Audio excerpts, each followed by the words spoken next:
اور جس ملک کا آرمی چیف ونریبل ہو، اتنا سٹرونگ آرمی چیف جو ابھی اس وقت موجودہ آرمی چیف ہے، کہ ان پہ قادیانیت کا الزام لگا تو ان کو بھی راتوں رات عمرہ کر کے وہاں سے اپنی تصویریں بھیجنی پڑی.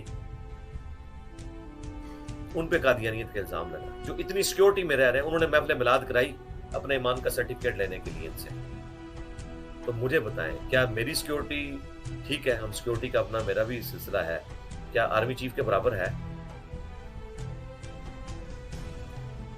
ہمارے تو اپنے والنٹیئر اسٹوڈنٹ ہیں جو میرے ساتھ اٹیچ ہیں، ان کے پاس لائسنس، اسلحہ ہوتا ہے، وہ سارا کچھ ہے اپنی جگہ. لیکن کو کسی مطلب پیمنٹ پہ نہیں، سب فی سبیل اللہ ہو رہا ہوتا ہے. لیکن آرمی چیف جتنی سیکیورٹی تو نہیں ہے. تو یہ مولوی جب ونریبل کر رہے ہوتے ہیں، یہ باہر بیٹھ کے باتیں کرنا بڑا آسان ہے کہ جی اگر آپ کی ایک گال کے اوپر کوئی تھپڑ مارے تو آپ دوسری بھی اس کو پیش کر دیں. یہ جتنے لوگ مشورہ دے رہے ہیں، میں ان سے پوچھتا ہوں کہ اگر تمہارے بارے میں پورے ملک میں پوسٹر لگیں اور ویڈیوز میں ریکارڈ ہو جائے کہ یہ قادیانی ہے، یہ گستاخ رسول ہے، یہ قادیانیوں کا ایجنٹ ہے، اور یہ مسلمانوں میں جو ہے وہ ختم نبوت کے خلاف کام کر رہا ہے، یہ مسلمانوں میں یہ کام کر رہا ہے، تو آپ کے ماں باپ، میں آپ کو شرطیہ کہتا ہوں، آپ کے ماں باپ آپ کو گھر سے بھی نہیں نکلنے دیں گے. میرے ساتھ بھی یہ ہو گیا تھا 2017 میں. میرے اکثر ساتھی جو ہیں انکلوڈنگ میرے فیملی ممبرز، وہ کانفیڈنس لوز کر گئے تھے کہ بس آمدہ سے انجینئر صاحب گھر بیٹھیں گے اور باہر نہیں نکلا کریں گے، اور درس بھی صرف آن لائن دیا کریں گے، کیمرے کے سامنے بیٹھ کے کسی سے ملاقات نہیں کریں گے. میں نے کہا ایسی کی تیسی ان کے مرے ہوئے بھی قبروں سے نکل آئے نا اپنے پورے جتھوں سمیت. میں ان کو جوتے کی نوک پہ رکھتا ہوں جو رسول اللہ کے دشمن ہیں، جنہوں نے مکے مدینے کے نام پہ سواریاں سوار کر کے دیوبند، بریلی اور اجمیر اور بغداد میں جا کے پھینکی ہیں. میں ان کو کیا سمجھتا ہوں؟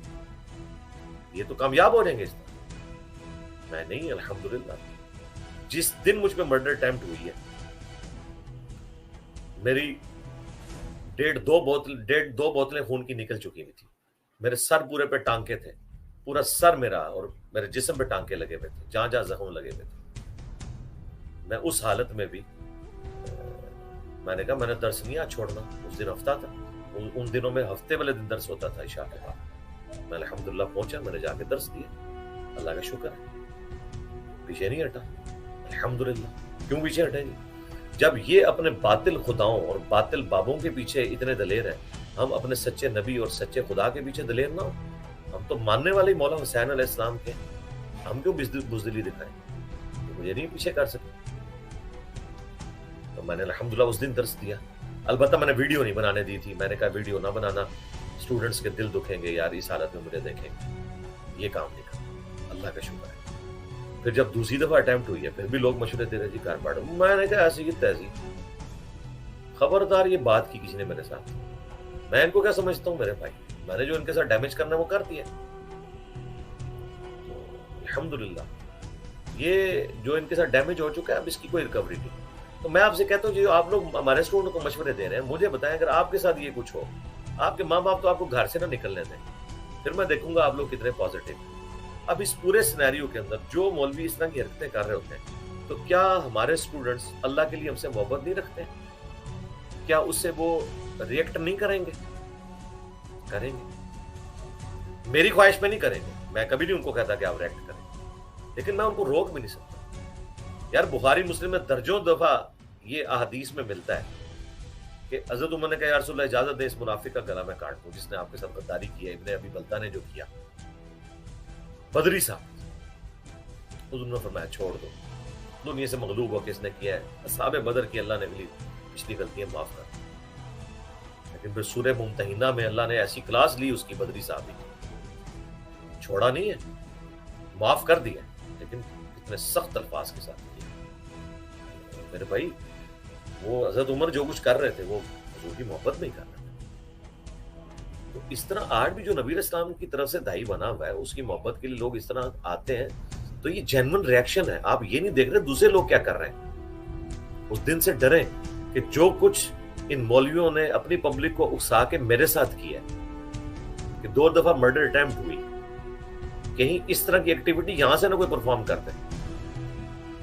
اور اگر یہ نہیں ہو رہی تو اس میں میری تربیت ہے کہ ہمارے اسٹوڈنٹ صرف زبانی کلامی آگے بات کرتے ہیں، علمی اختلاف کرتے ہیں، ورنہ ہمارے پاس بالکل فرسٹ ہینڈ نالج ہے کہ کون کیا کر رہا ہوتا ہے۔ واللہ میں آج آپ کو ویڈیو کیمرے میں یہ کہہ رہا ہوں، میرے لیے ان مولویوں کے اوپر ایف آئی اے کے کیس بنوانا، پولیس تھانوں کے کیس بنانا ایک چٹکی کی مار ہے، لیکن میں نے کبھی اپنی دعوت کو اس رخ پہ نہیں ڈالا کہ میں اس کا رخ بدل کے تو ان کو میں تاریخیں بھگتا دوں۔ میرے لیے وہ وکیل کرنا جن کی فیسیں ملینز میں ہیں، کوئی مسئلہ نہیں، کیونکہ وہ سارے فری میرے کیس لڑنے کے لیے تیار ہیں، لیکن ان کی فیسیں کون دے گا؟ تو میں نے کبھی اپنی دشمنی کو اس رخ پہ نہیں کبھی بھی ڈالا۔ مجھے ایف آئی اے سے فون آتے ہیں ڈائریکٹر لیولز کے لوگوں کے، سینئرز کے لیے، بھائی اس طرح آپ کے بارے میں اپلیکیشن دیتے ہیں لوگ، یہ آیا ہے، اب کیا کرنا ہے بتائیے کیا کریں؟ میں کہتا ہوں یار ٹھیک ہے، اور اپلیکیشن کیا 90% یہ اپلیکیشن ہے یہ قادیانیت پھیلا رہا ہے۔ کون اپلیکیشن دے رہا ہے؟ چشتی رسول اللہ، اشرفی رسول اللہ پارٹی والے، میرے بارے میں۔ اور میں اشرفی رسول اللہ اور چشتی رسول اللہ کو کوئی شاید نہیں سمجھتا، تو غلام القادیانی دجال کو میں کیا سمجھتا ہوں گا؟